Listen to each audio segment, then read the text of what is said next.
নমস্কাৰ বন্ধুসকল আজিৰ এই ভিডিঅ'টোত মেট্ৰিকৰ ৰিজাল্টৰ বিষয়ে আলোচনা কৰিম।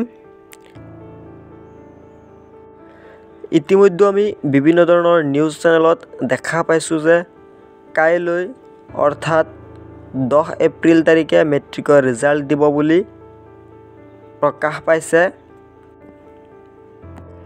ইতিমধ্যে অসমৰ মাননীয় মুখ্যমন্ত্ৰী শ্ৰদ্ধাৰ ডক্টৰ হিমন্ত বিশ্ব শৰ্মা ডাঙৰীয়াই ফেচবুক পোষ্ট যোগে সদৰি কৰিছে যে কাইলৈ প্ৰকাশিত নহ'ব মেট্ৰিকৰ ফলাফল। ইয়াৰ পৰা আমি স্পষ্টভাৱে বুজিব পাৰিছোঁ যে কাইলৈ মেট্ৰিকৰ ৰিজাল্ট প্ৰকাশিত নহয়। ছাত্ৰ ছাত্ৰীসকলে এই বিষয় লৈ আৰু চিন্তা কৰিব নালাগে।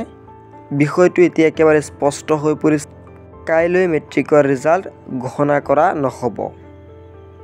আজি যিহেতু গোটেই দিনটো শুনি আছিলোঁ যে কাইলৈ মেট্ৰিকৰ ৰিজাল্ট দিব, অৰ্থাৎ 10 এপ্ৰিলত মেট্ৰিকৰ ৰিজাল্ট দিব 2025 বৰ্ষৰ, কিন্তু অলপ আগত ভালদৰে গম পাইছোঁ যে কাইলৈ দিয়া নহ'ব। ভিডিঅ'টো বেছি দীঘলীয়া নকৰোঁ।